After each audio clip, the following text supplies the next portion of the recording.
នេះគឺជាសកម្មភាពខ្ញុំចាស់ធ្វើការងារតាមដងផ្លូវក្នុងខេត្តរតនគិរី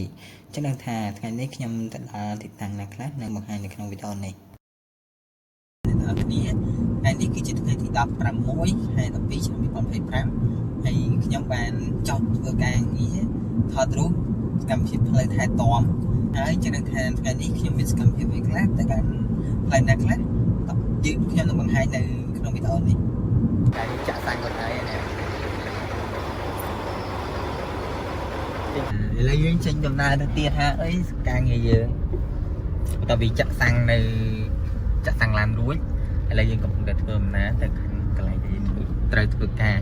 ថ្ងៃនេះគឺការងារយើងអត់មានអីច្រើនទេគឺការចុះថតរូបតាមដងផ្លូវពីការងារថែទាំដែលយើងបានអនុវត្តរួចហើយបន្ទាប់ពីទៅភាសាមកគឺយើងបាទឥឡូវយើងបានមកដល់គោលដៅទី1ហើយគឺផ្លូវខេត្តលេខ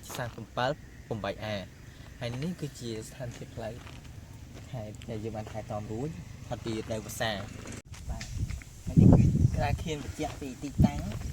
ដែលយើងបានថតរូបពីស្ថានភាពផ្លូវសំខាន់បាទឥឡូវយើងបានបញ្ចប់ការងារនៅទីតាំងទី1ហើយតោះយើងទៅរកគោលដៅទី2តោះ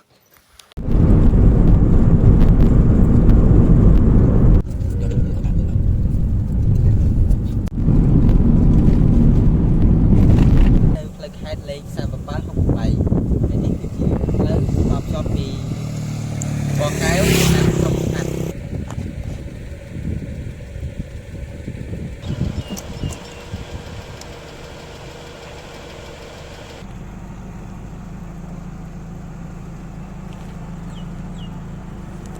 នេះគឺជាផ្លូវជាតិទី76ជាគោលដៅទី1ហើយក៏ជាគោលដៅទី2របស់យើងដែរសូមអរគុណសម្រាប់ការតាមដានទស្សនាវីដេអូនេះតាមដល់ចប់ចុច like និង subscribe